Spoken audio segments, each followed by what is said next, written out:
This is Family Like the Ghost, and we're live on air. We're going to talk to Eric Robinson, Navigating Shadows, the Inside and Underbelly. With you, we're going to talk to you about your career.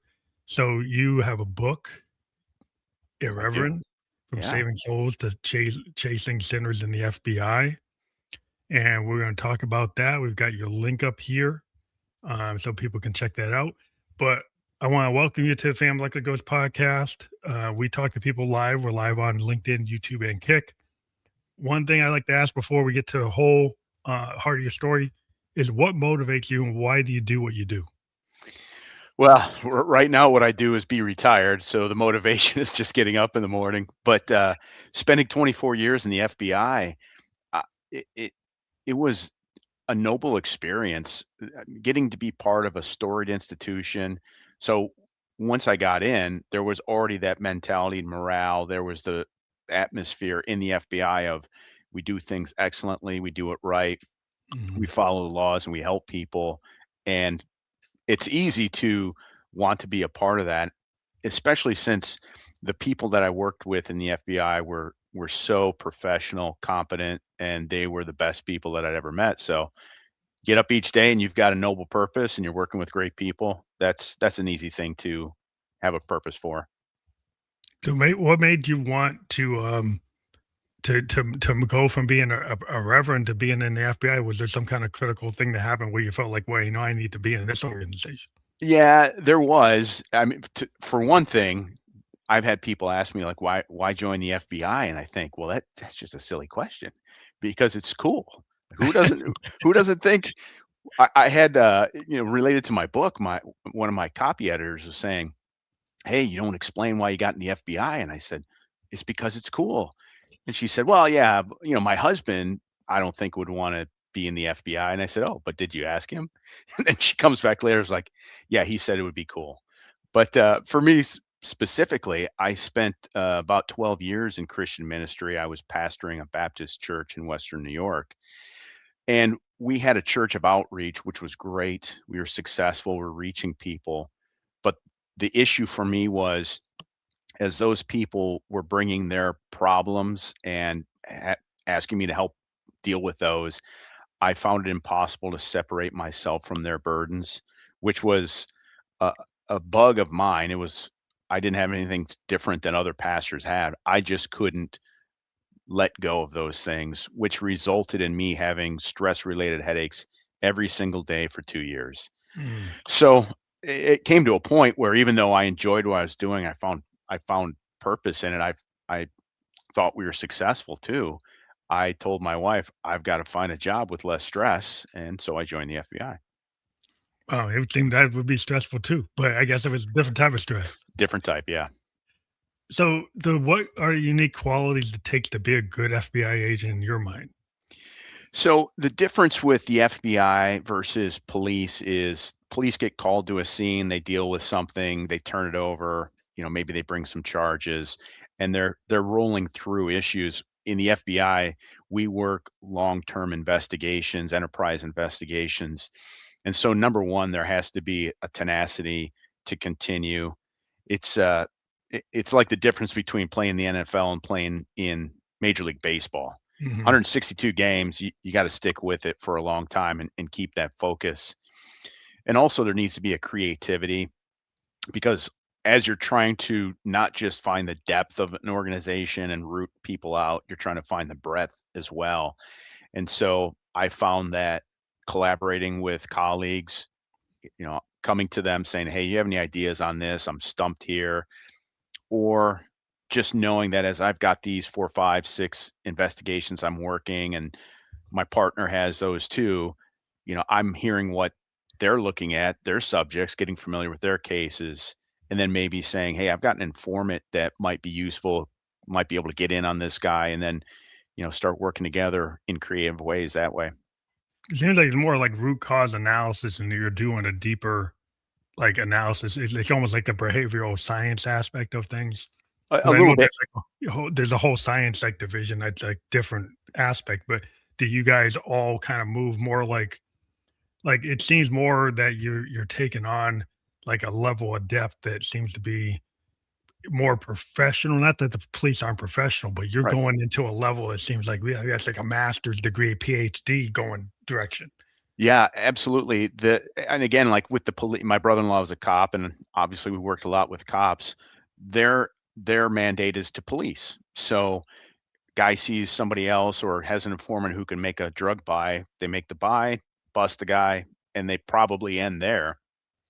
Whereas we are then moving up the chain and trying to find Take where the do whole those organization down. and because we have the time, and also, we're actually worldwide, but like, we're across the United States. So if a guy in Canton, Ohio does a bust, he's cleaning up his city. We're looking to see how that supplier is from Atlanta, and now we're moving to Atlanta and sending leads there. That's going to perhaps the border of Mexico and Texas. So they're sending leads to El Paso. We're getting on phones. So yeah, a lot more that we can dig into and then More send to other. holistic. Yeah, you're more holistic and you're kind of seeing the big picture. Because Right. I'm in IT, so like when we design something, like we have like a context diagram. We have the use case, we got the business case. We go look at like what is the actual problem. So you're Yeah. doing like root cause analysis, right? Yeah. You're trying to And, figure out where something's like what's the source, where does it go, where does it end up? yeah. And then our analysts are bringing out charts where here's the connections, here's the phones, here's the possible links. And part of it too, like you mentioned, like getting your PhD or your master's. I I was working financial crimes for a time, and I get on this guy who's selling bonds. Now I'm studying because I've got to know this at least You as need good to as him. understand how the bond market works and like what is he doing? Like, well, how is he making a profit? What is he doing? What's the low edge cases? Like maybe he's taking Yep. advantage of a loophole or whatever. He's doing something. And I have the luxury too. I have the ability now. I'm talking to guys from the SEC to say, "Hey, tell me how this works." This guy was trying to sell like $120 million REMIC bond from Fannie Mae. So like, okay, what does that mean? And I learned like this is how they bundle them. And okay, I've heard that, but this aspect of the bond is actually the debt. Mhm. So it doesn't grow. It actually shrinks as people pay off their houses. So this guy was saying, "Oh, it's going to mature to 115 million." And well, it was actually going to mature to nothing, and Yeah. it was bought by large companies. You make $50 million this year. Now you're going to buy some debt to offset in taxes, and I didn't go to school to learn that, but Yeah, now yeah, I but he was like mess with yeah, it's like scammers. You get these scammers like going around snake oil salesmen, they yeah, can take advantage and people their ignorance yeah, is and is core to these financial crimes. People are dependent on people's ignorance to doing like these Ponzi schemes and tricking people. yeah, but this was a Fannie Mae, like a real bundle. So you look at it and go, "Oh, okay, yeah, that's great." I get on the surface, I think I know how this works, but they they didn't. Yeah, because because they get so much legalese. As soon as you get these things, and it's like they got a couple pages of legalese. What do you know? Like Yeah, you don't know. You depend on somebody giving you the high level elevator pitch, like what it is, and if they're lying, but they look good, you and look good. they got the tie and the suit, and they got the right people. They're at the country clubs or whatever. They got the right connections. Like you're it's like okay, that's good. That's all good. Yeah. Well, and this guy was smart enough too that he would have attorneys. Like he would hire guys, and it's amazing how when an attorney signs it, people go, "Oh yeah, It's yeah, gotta be it's got to be." good. Yeah, they would never lie. This guy didn't. Like the attorney didn't know it either. He's just like, "Yeah, whatever you said, tell me to write, I write, and we send it." Yeah, because people just think there's just all this level of expertise or vetting, and sometimes people are able to scam people, in broad daylight. There's a lot of things going on today. Get into crypto, it's like okay, Yeah, like what's that? It's like you got a rocket scientist making a financial instrument. yeah. You know, what's that mean? Well, I had a guy who once tried to steal a house by simply taking a document and having it notarized. Like notarized, that doesn't mean anything. It just means you showed your identification, but Yeah, that had that air of it was official. authenticity. And then he just took it and now he put it, into the auditor's office, and now it seemed official, and yet I mean, it was just a piece of paper, said nothing. But yeah, there's a lot of things that these scammers can use that have that veneer of authenticity, which just does not. So was your life ever in danger for the different things that you worked on? Yeah, all the time. So I mean, I was a SWAT operator for 15 years, which I did the same things that other agents did on SWAT. It just meant we were doing them more often. We were doing them with better tools and training and often more dangerous people. And, each time we're called to arrest somebody, and because it hit a threat matrix, now SWAT was asked to come in. We didn't know if these guys were going to oppose us with violence. So many times that happened. And then there were a few occasions where we were actually confronted with in the moment life or death situations. On one occasion, we had to engage. It's almost 2 years ago now. A kid who had mental health problems and involvement in child pornography, who rushed us with a baseball bat, and we gave every opportunity to retreat, and we retreated too. And eventually, he made a choice that forced us to engage in deadly force. Mhm. So it seems like if there's certain type of situations where, yeah, I guess you don't know, what they're gonna do, and it becomes Nope. more dangerous. Like, if a criminal is not predictable, then is that, like, the indicator that it's gonna be, like, a highly lethality event? Because if you can't predict what they're gonna do, is there Yeah, there were certain factors, like if they had guns, if they had a violent criminal history, cameras, dogs, sometimes difficult terrain or possible barricaded situations, then SWAT was going to be called. And we tried to take the choices away from them. Mhm, So, limit their choices, yeah. yeah, if we've got 15 guys with rifles and lasers pointed windows, um, a ballistic Bearcat, and other vehicles we can be behind, we've had plenty of times where guys look out the window and Just give they yeah, they know their only choice is to surrender or die.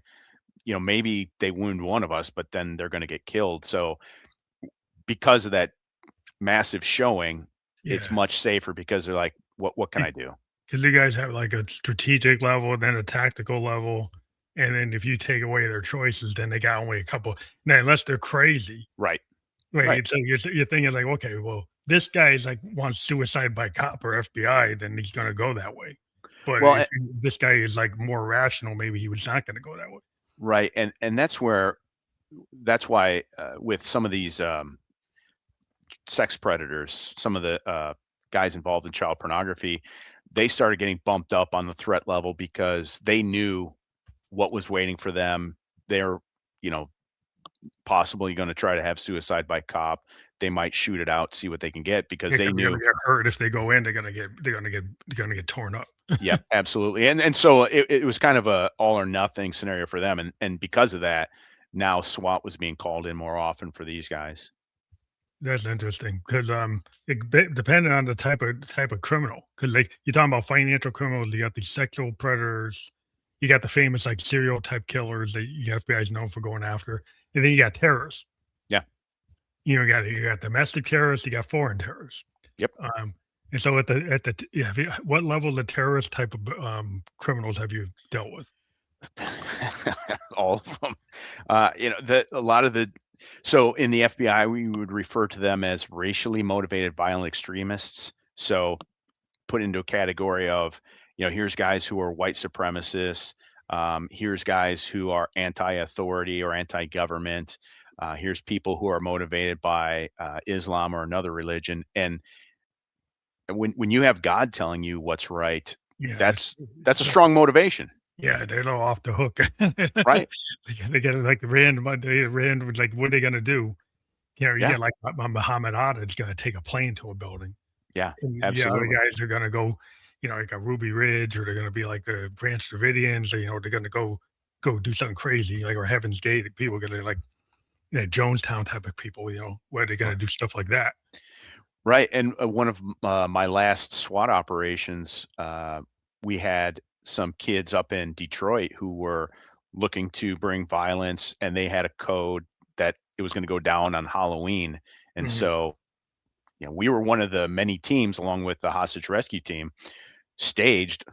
Unfortunately, our job was the night shift, so we were on duty while they were being surveilled. And if something broke and they said, "Nope, let's go now," then we were going to be forced to go activate immediately. And it was crazy that the night before Halloween, they made surveillance, and so now we're like, you know, we went from sitting around and like trying to catch a little snooze now and then to we need to make a plan in case we need to assault houses right now if they're going to take action. And fortunately, they stood down about 2 a.m. I went back to sleep, but Yeah. you know, crazy situations where guys they've got the weapons and they've got the motivation, they're ready to go.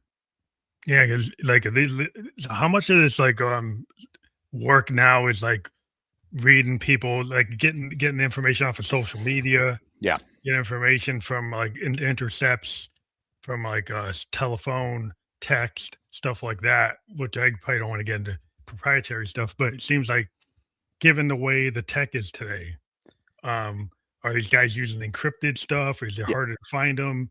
Or, like, are they still easy to get? Well, I mean, the issue is this: if you give me 3 minutes, I'll find guys online who are saying, "I want to create violence." That's easy. It's then a matter of finding the ones who are more likely to. You got the jabberers who are in the white supremacist groups, and they're all saying that we need to kill these people, those people. It's a matter of who's now taking steps. How long can we watch them without violating their rights or Mhm. wasting our time? In the case of these kids, it was one where, as it often comes, we get tips. Somebody notes this, passes it on to us, and then the encryption doesn't matter if we just get into their accounts. Like if FBI has means, we do phone taps, we can do even subpoenas or search warrants, and now we're getting some of that information. But uh, it's it's Yeah, because the neat. freedom of speech, like, if you got the First Amendment, like, somebody can go as long as they're just talking, but Yep. I guess when they start if they start doing something illegal, like, they get guns that are illegal, or they get, like, Yeah. things that are gonna be components to something, like, it's gonna be a mass destructive device, that's Yeah. illegal, right? So then they cross the line, then you can hit them once they cross the line. Yeah, and we would get white supremacists all the time. They can talk their hate talk, and then we're like, well, how are we going to get them? We can't just wait for them to do something violent. Like, oh, okay, well, he's a felon. He just showed a gun to an informant. We're going to arrest him So for get them that. on, Like you get them on you get at them on least, site and get them on. yeah, disrupt them that way. Yeah, because it's interesting. Because you go back, look at, like, the early '60s, and you had, like, the Weather Underground, you got certain groups that were doing things that were very, very easy to get, 'cause they were blowing up throwing bombs everywhere. Somebody it's like somebody's blowing up bombs, like, in the '60s, in the '70s, they like, you're gonna go after bombers, Y- because they're actually actively bombing.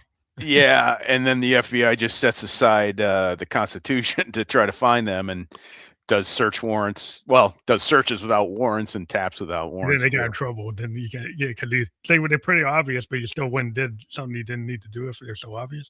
Yeah, yeah. But, yeah, because that's the whole COINTELPRO and all this other stuff that was going on. Because I went to Bowdoin and I actually did a paper on COINTELPRO.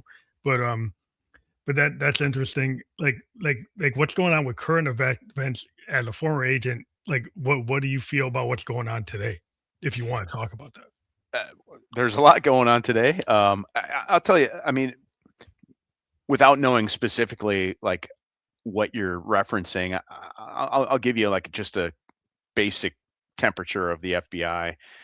So when January 6th happened a few years ago, all of a sudden agents start getting fed cases. It's not guys saying, "Oh, I'm going to try to find this guy."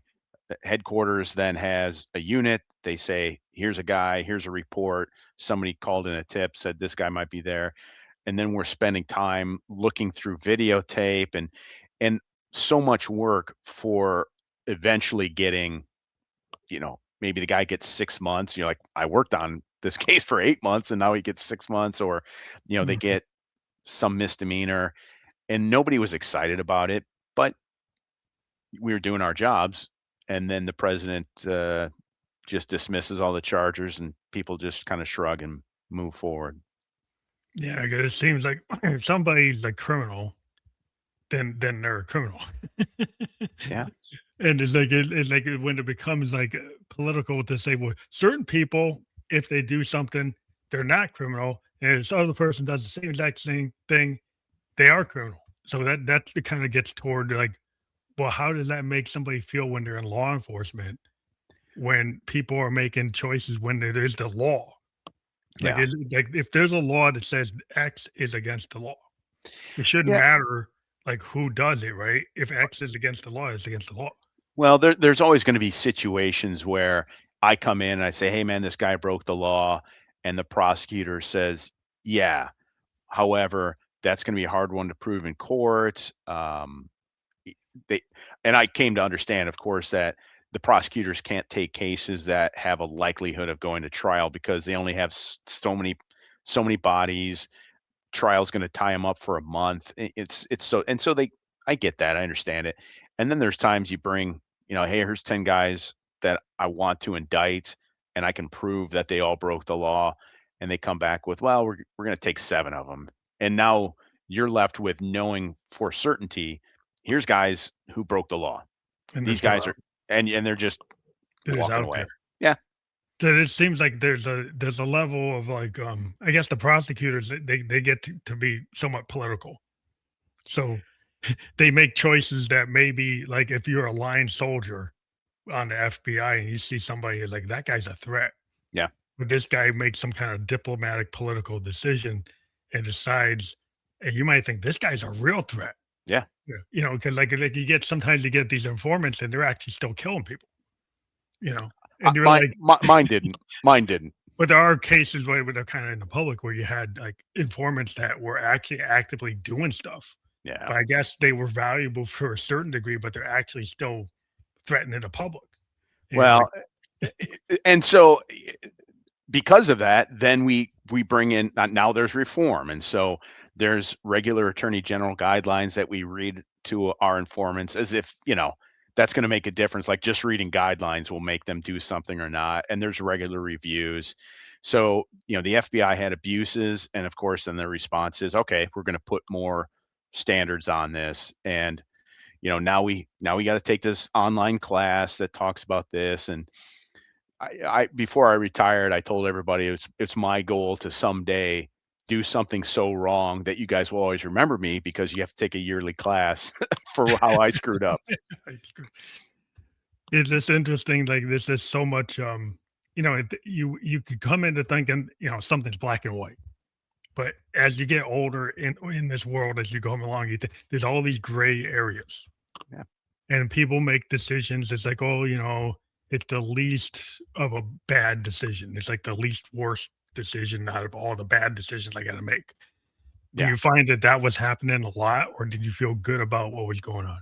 Well, I felt good. I mean, it comes to an acceptance of recognizing I mean, I started more black and white at the beginning, just as you say, but then you do realize having gone through trials like, oh my gosh, yeah, that took up so much of my time, prosecutor's time. I try to get a search warrant done from a prosecutor and I can't because he's tied up in trial. So, yeah, you do come to realize that okay, it is frustrating. It's disappointing to see criminals not uh, have to own up for their acts, but there's just a matter of fact where we didn't have enough bodies to get everything done that we needed to. And what's it like when you're dealing with like the underbelly of society? Do you get like numb to like their behavior or the criminal behavior? Or do you like start to not to be empathetic, but to understand some of these criminals because you're around them so much? No, definitely get to understand them a bit. I mean, so for me, if I took you into one of our search warrants and started showing you all the stuff that's going on, it would be more of a shock because as agents, we've been wading in that water for a bit. So it's not as harsh when we have to confront it because we're getting like a little bit numbed to it, and so that keeps it from being as traumatic. And then along the way, I mean, I can't look at these criminals as monsters. They're humans and they're making poor choices, and start to recognize that. And in some cases, you can even, kind of walk back those choices. In Chicago, I worked drugs. We'd get the drug dealers, and they're like, they knew they're breaking the law, but they just saw it as amoral. Mhm. Gang members, I worked them. Like, I get it. I saw why they're doing what they're doing, but they're also violent and so needed to be stopped. And even with the financial crimes, you see that, and these guys are just like putting themselves first, and that's where I saw more of the sociopaths for sure.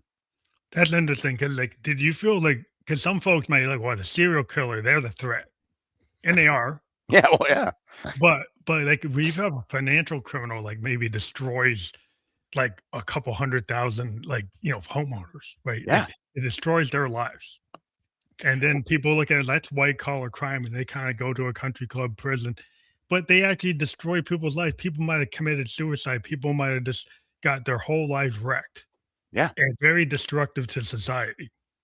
Well, Did I you had ever feel like that their punishment for some of these guys was, like, not what oh, was what not even close. I had one guy that I had him tagged for stealing $22 million from a couple hundred investors, and he had real products. He just, as people invested, he would just spend the money for himself. And kind of like, how you mentioned earlier, people look at him, and go, man, that guy's successful. Look at the house he has. He's got 2 Lamborghinis. Well, that's your money. your money. And they didn't realize that. And he was a legitimate sociopath. One of the victims I talked to, she said, my husband died.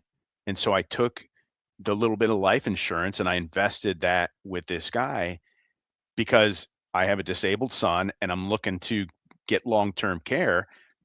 Guy just took the money.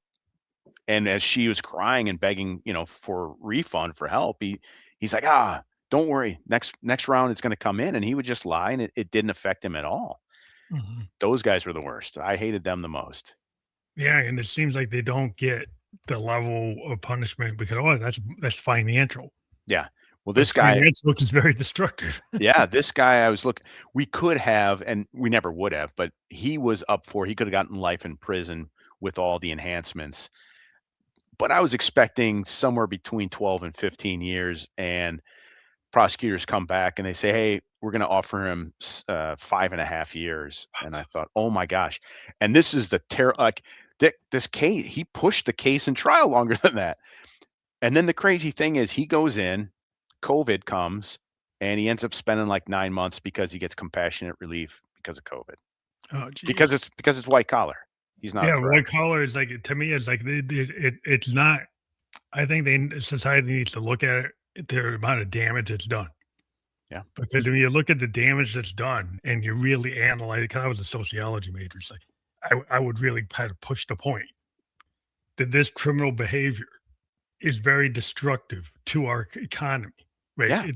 The damage it's doing is not being the punishment is not matching the crime. I I mean, you're not one of his victims, but you were, Yeah, because like, it trickles down, just it cascades. spills across. It affects GDP. I mean, it affects everything. Yeah, You look at the macroeconomics of it; it's very destructive. yeah. You know, We got people who investigate healthcare fraud. I mean, that's millions of dollars. it's You don't increasing think everybody's premium. I mean, abs the more fraudsters you have, yeah, the reason the premium keeps on going up, right? On top of the greed that's already there is a whole nother thing. yeah, yeah, But the idea, because I work with these companies, so I know how they operate. The idea that they want like the criminal that they just on his face he does the murder. Well, like everybody understands that. yeah, They can understand. They don't understand the sociological kind of damage, the psychological damage that's not murder, yeah, but leads to like equivalent pain. yeah, for more people. For more people, it's it gets more of a like exponential problem. The exponential effects of it are just super destructive, and it's hard to get people to understand. Like you need some reform, Yeah. Oh, you don't have to convince me. I'm all in on that. and on that, yeah. So one of the things about like what's one of the craziest like stories you ever had like dealing with like a case that was unexpected, like you didn't think it was going to be something it turned out to be. Uh, so I've had people ask me that, and I made the mistake of actually telling someone what the craziest thing I ever saw was. So I'll give you a PG-13 version of it. So when agents always have downtime, they always sit around and talk. And like when people start saying like, "Oh man, this is the craziest thing I ever saw," I just I say, "I'll let you finish your story." Okay, that's a cute story.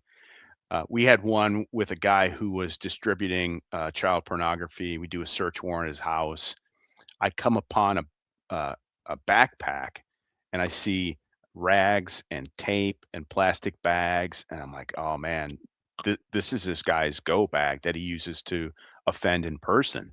Mm. And then I pull out a pair of soiled underwear, and so my discovery was happening at the same time that forensic team was downloading his phone, and he was being interrogated, and he makes a confession that he was a coprophage. And if you don't know what a coprophage is, it's someone who eats poop. Oh, geez. And I didn't expect to see that day. And there was more to the story about things that he did, but he would use it those items to clog public toilets Oh, and then geez. harvest. That's So pretty crazy. so I learned about that day. So you get to the very deviant people. Yeah, and you know when the FBI comes to your house and I've got a warrant where I can search every corner and get into your phones and computers, uh, you learn a lot about human nature, about things that people hide. Yeah. So you know, You I get give to you see all the things people hide. yeah, I give you a moment to think about stuff that you don't want people to know about, and you're probably a pretty emotionally stable guy, and then you get into with criminals, and there's quite a bit that just kind of shocks you, and you go, I guess I learned about that today. So the understanding, like I guess is what about being a preacher maybe helped you be an FBI, a good FBI agent? I think for me, it was taking some of the principles and practices that I had in ministry and then carrying them over, because no matter what type of equipment we have, the guns that we have, our computers, judicial process, eventually we have to interact with humans. And Mhm. so if that was victims, now I'm in a sense back into that pastoral role of listening, drawing them out, showing compassion. Informants, I'm doing the same. I'm trying to make them feel valued because they are, putting that high on my list of affirming them for their work. And then even with the criminals, of showing them humanity. And for example, work so many cases where we've got pedophiles, and these guys from the beginning already have shame. They find themselves disgusting. And many people, even police officers, would say, I don't know how you can deal with those guys. Like I would just want to put a bullet in their head. Mhm. And I'm like, yeah, but I've got a job to do, and you just find a way to work with them. And now when I show them some compassion and understanding, and I don't condemn them outright, it's unexpected, and now they're going to open up a bit more. Well, I think the human understanding. Because I mean, to do your job, you can't be just like slamming everybody. Like Yeah, you have to get the job done, and but you need to understand the human element. And maybe the judgment. People assume that somebody comes in and it's like, well, you're not the judge. right, You're an officer. Like an officer's never going to be the judge.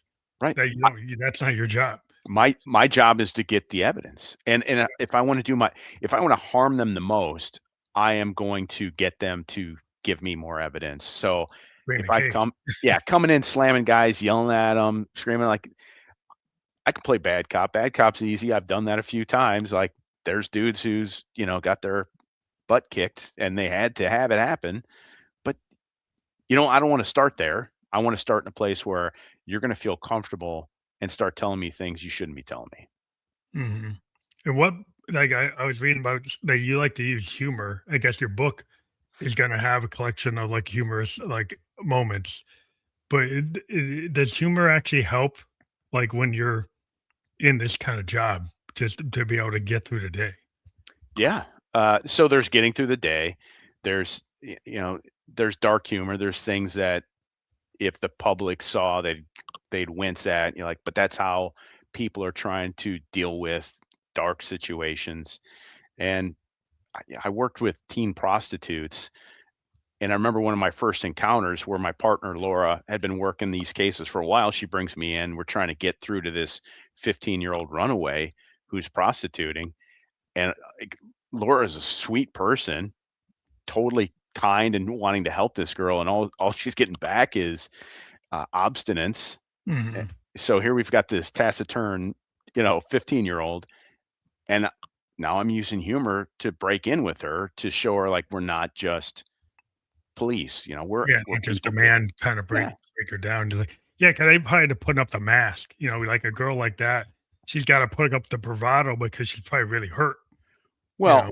also, there's never been an adult in her life that was worth anything. So, here's two more adults saying, "Oh no, we want to help you." And Probably doesn't no, trust no, you, issues. nah, no, you don't. Nobody your age wants to help me. Yeah, they got a lot of trust issues because like, the trust has been violated from the probably really early. Well, I mean, think of this is very crass, but I mean, if you think of it, like, what would it take for a woman to say, "I'm going to start having sex with strangers that are probably disgusting too," and now say, "Oh, okay, now you're 15."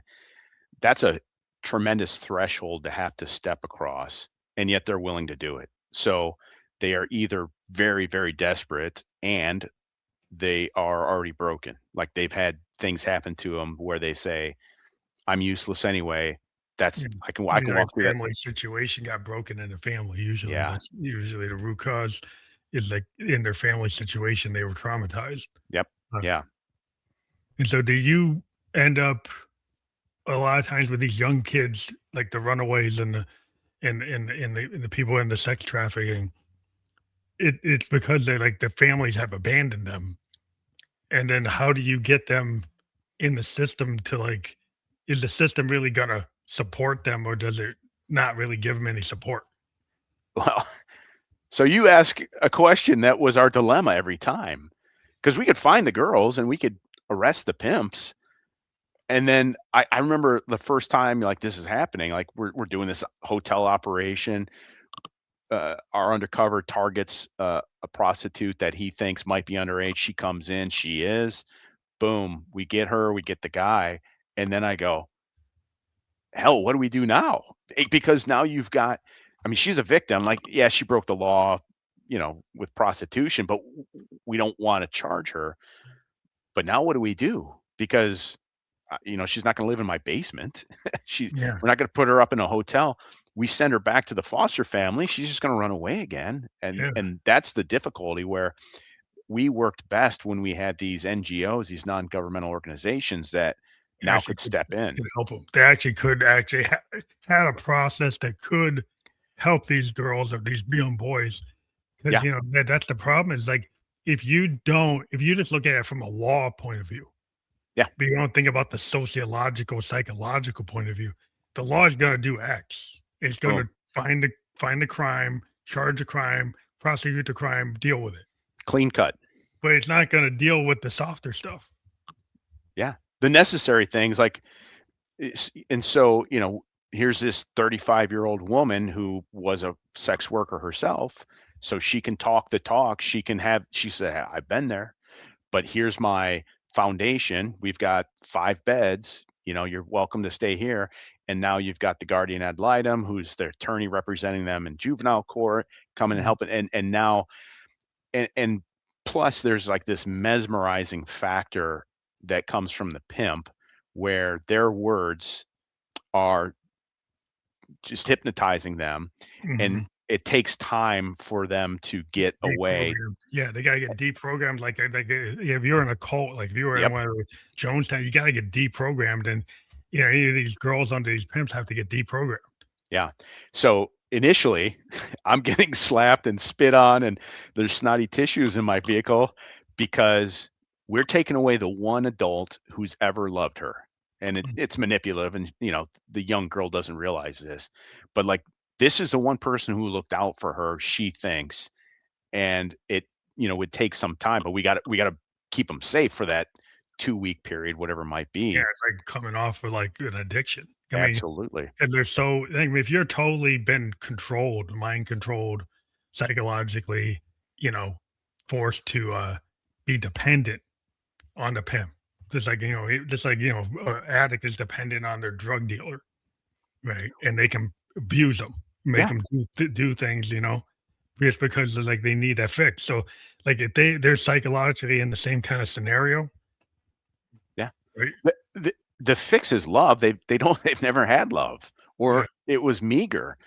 Parents didn't love them. Everyone else was abusive, and now here's somebody who's saying I mean, these guys are well studied, and so by the time they get to this point, they know what to say. They know how to target some of these vulnerable girls. yeah. It's just interesting because we've got these like if you get past like the street level pimps, then you got these big organizational child sex trafficking situations where you got international traffickers. They're doing like very elaborate criminal organization, more like they're like I don't know, they're actually professional court like crime organizations, right? Th- There are we didn't run into that. I mean, we had enough of runaway teens and You weren't there in kids. the big like the big type of situations we had. No, I had a buddy who was a cyber agent, and he was part of Operation Playpen, which was a large scale child pornography trading platform, Mhm. of taking them down. So, I mean, except for the amount of time that it takes to write warrants, to go through the process, go to court, the FBI could go after these guys, the sex traffickers, the guys dealing in pornography.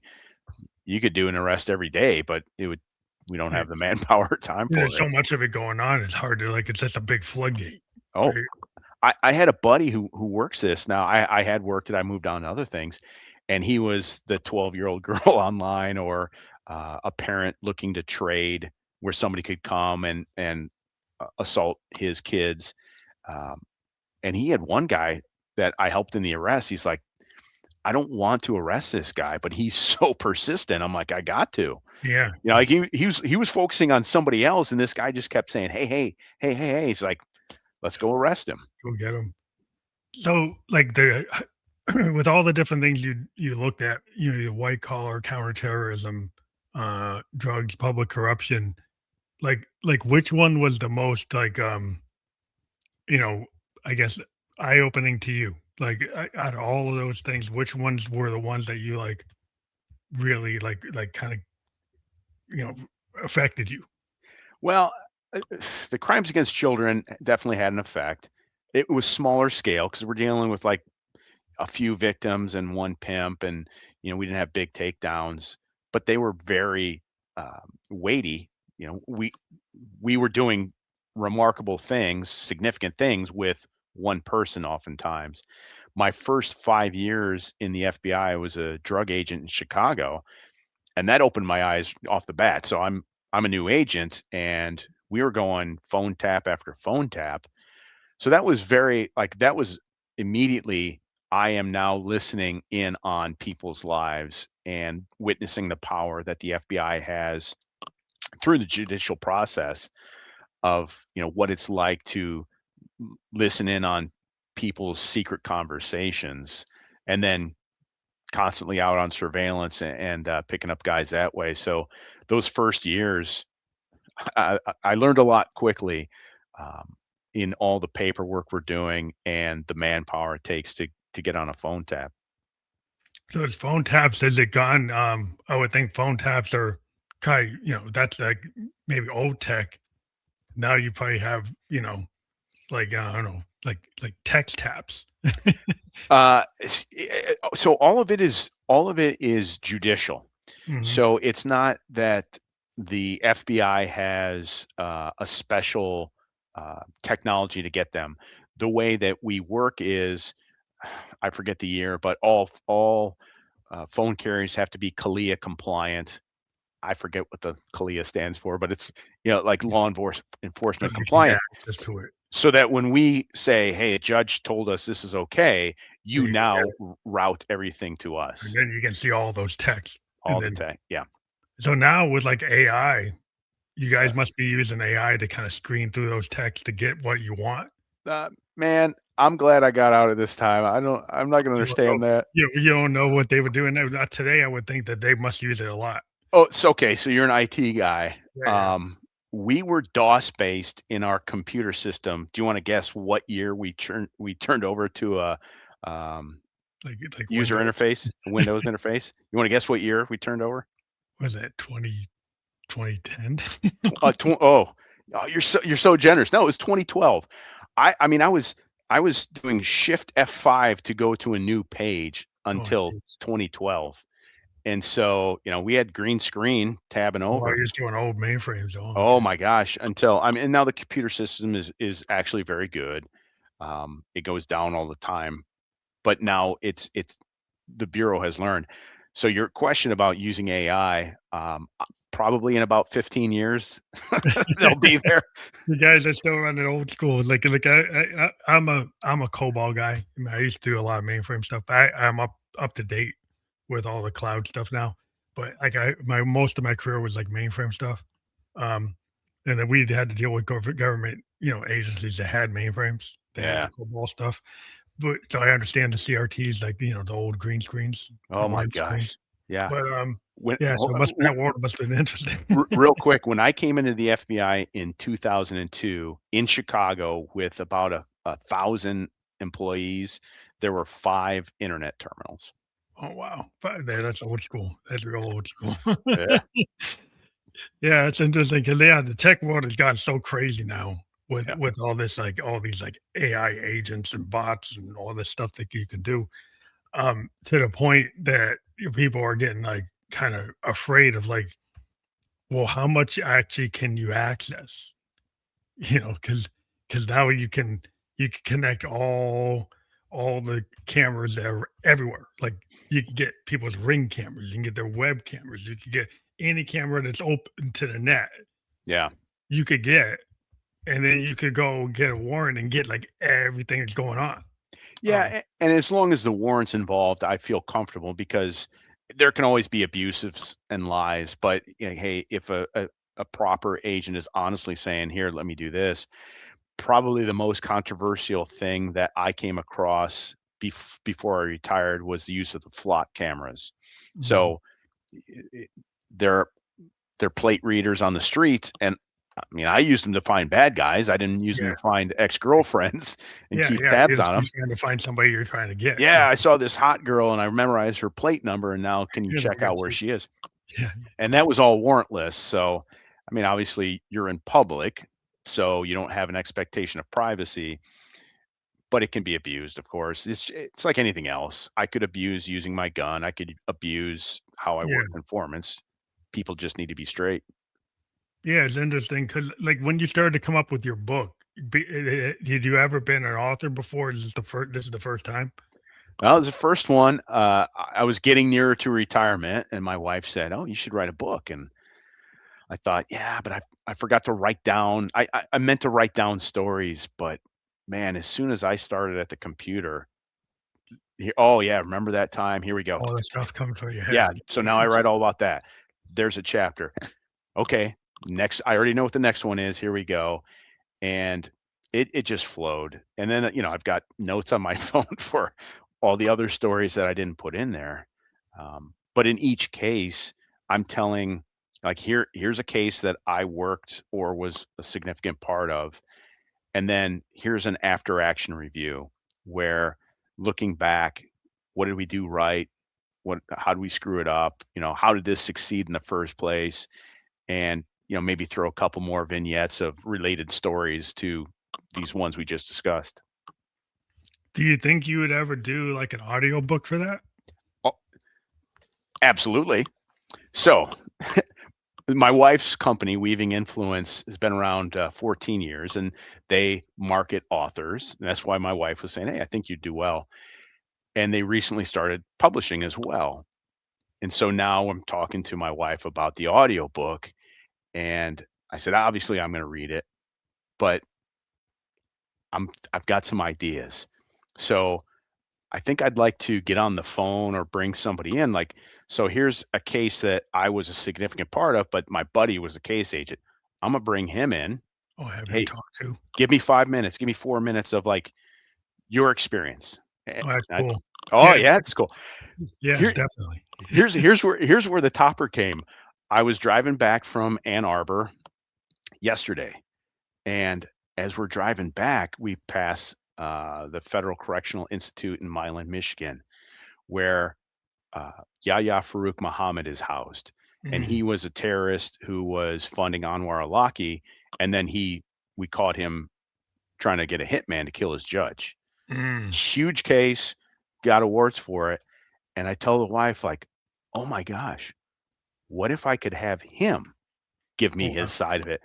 So I thought, like, Can do. think Are that you would be, able to do that? wouldn't that be cool? Yeah, That would be cool. are you able to do that? I mean, hypothetically, Yeah, that's just cool. talk to the warden, get a Yeah, that's awesome. recorder. Well, I think it's like the cool thing about audiobooks, like I was talking to a film director, and he said, well, you know, when you do audiobooks, it's kind of like if you manage it like a documentary film, but Mm, it's this audio version, yeah. and you actually kind of map out how you're going to tell the story, and then you're kind of pointing out you could bring other voices in. Yes. Then it starts to get it's like, oh, then how's the art direction gonna be? 'Cause it's like you like because then you're like you can do it, but you kind of have to put a lens on it. Oh, this is a little bit more of a production than Yeah. you just reading it off. Yeah. You have to kind of take it. It's a cool creative exercise, because I think then you think about like what you can do with audio. It's Right. kind of like radio plays like Well, back in the 50s. I always thought those were cool. oh yes, yeah.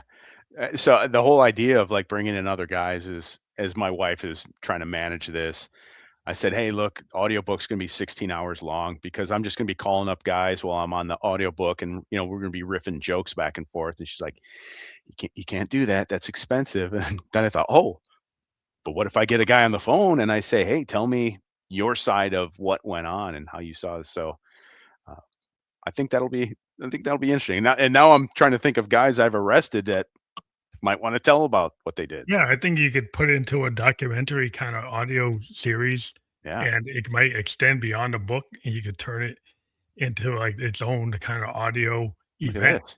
you know, Look at like its this. own Right like a here. podcast. Yeah, right here. We just figured this out. Yeah, well, you can do it into a podcast. The podcast can have like excerpts that are like audio books, and there's all kinds of things that you can do with the new media today, that you can extend to different ways. I mean, you could even become like a Netflix show or something. Like, people like true crime. Yes. People like to hear about the FBI. It's like, hey, you could say FBI this, FBI that. People want to know real stories. You got real accounts of criminal stories. People like that true crime. That's a whole genre. Yeah. And I think this comes through. I believe in the book that it's the thread throughout is, here's amazing stuff I got to do in the FBI for 24 years. A guy who never handled a gun, was a SWAT operator, firearms instructor, and yet it's all through the lens of, this guy's a Baptist pastor and we stuck him in the FBI. So, looking back on, how did my pastoral, how did my minister experience play into what I got to see and do? And I think there's an everyman notion to it, because I was nothing special. Yeah, it shows you that kind of Yeah. how you can kind of pull you into any person Yeah. if they have drive and ambition can go and become what they want to be. And if they have, the whole idea of being FBI is like this. Oh wow, Yeah. that's a very somewhat glamorous from a point of view of like, wow, I'm gonna actually be that G man. I, I'm gonna be that G man. I'm gonna actually do it. yeah. And that's how I felt when they accepted me. And I pretty much felt that throughout too, of like, this is amazing. Like, yeah, obviously I'm bored. There's tedium, there's frustration, but there were so many times I thought, Can you believe you get to do this? Like, here I am, like at near the end of my career, I'm on the SWAT team. I'm on the perimeter, so I don't have anything much to do but to hold the rifle and make sure nobody runs past me. And I'm listening to the traffic on my headphones as my buddies are in the house, and Mhm. how calm, how professional they are. And it sounded like just a broadcast. And I thought, man, if somebody was listening on this, they go, that is so cool, of just guys making the calls and moves, and you can even imagine what they're doing just by hearing the traffic. And I thought it was nice I got to do this. Well, I think it's important to have like discipline and and procedure, and we count on the authorities having a process because like we're out in the wild, you don't want things to be like the Wild West. Right. Like if people are just going and just I'm just controlling it and doing whatever I want. You want somebody to come in and say, "Hey, there's the sheriff. Yeah. there's he's coming in. Here's the marshal. Here's the FBI. Here's the G-man. He's going to make sure that these guys aren't just going around and looting the whole world and threatening their neighbors and doing this and doing that. You want to know that there's somebody out there that's looking at has an eye out for the American people. That there's somebody that's actually going to be there to keep us from getting harmed. Yeah. And I felt that. I felt very, um, I'll just say blessed, because in ministry, obviously, I was getting to do God's work. So I've always told kids, like, if you can earn a living for your family, that's noble. If you can earn a living for your family and do something that's good for the community, that's doubly noble. I got to do that in ministry, and then I got to do that in my second career with the FBI, like earning money for the family, taking care of my family, but also getting to do something good for the community. It's a blessing to be able to have that throughout. Yeah, I think it's good to be connected to society and feel like you're not just a cog in a wheel, but you're actually helping things move forward and you're actually participating in the democracy, you're participating in the government, and you're actually not the problem. You're part of the solution, I tried not to be the problem. Yeah, yeah, I think that's where everybody goes in with it. Like I think that people will go in the government service and they say, "Well, I'm going to do something." Right, to help because in government service, I mean, you could be in private service, you can make a lot of money in the private sector. You go into the government, you got the prestige, but it's not necessarily going to get paid what you could do privately. So you're giving up something Yeah. because you believe in something. Well, Like you believe that you want to help the service to the people. I had a buddy who graduated from Princeton.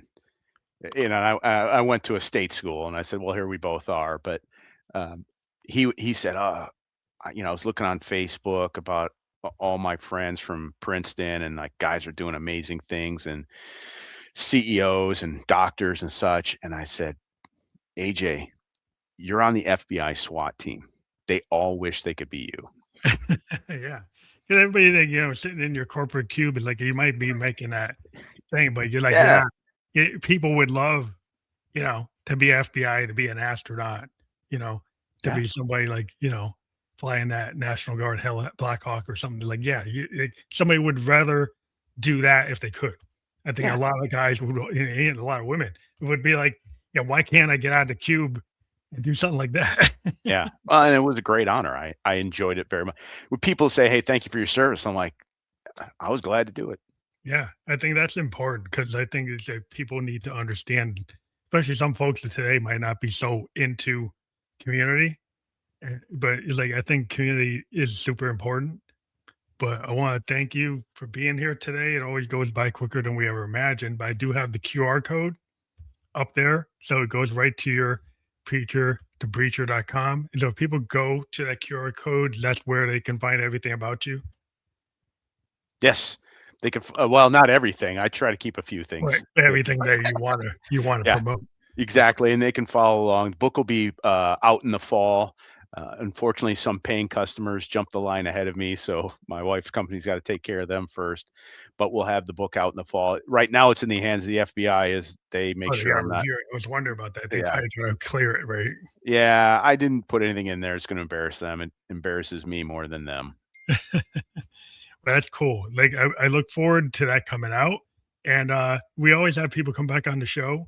So if you ever want to come on the show and talk about it or talk about aspects of like if you go on book tour or whatever you want to Yeah, do, we have we have book release episodes. I've had authors come back to push it to them. absolutely. So yeah, I Yeah. want to thank you again for being here on Saturday afternoon. Um, this has been live on LinkedIn, YouTube, and Kick, and will be on major platforms like Apple, Spotify, iHeartRadio. By the end of the day tomorrow, I want to thank you for being a guest on the Family Electric Ghost podcast. Thanks so much, Phantom. Thank you.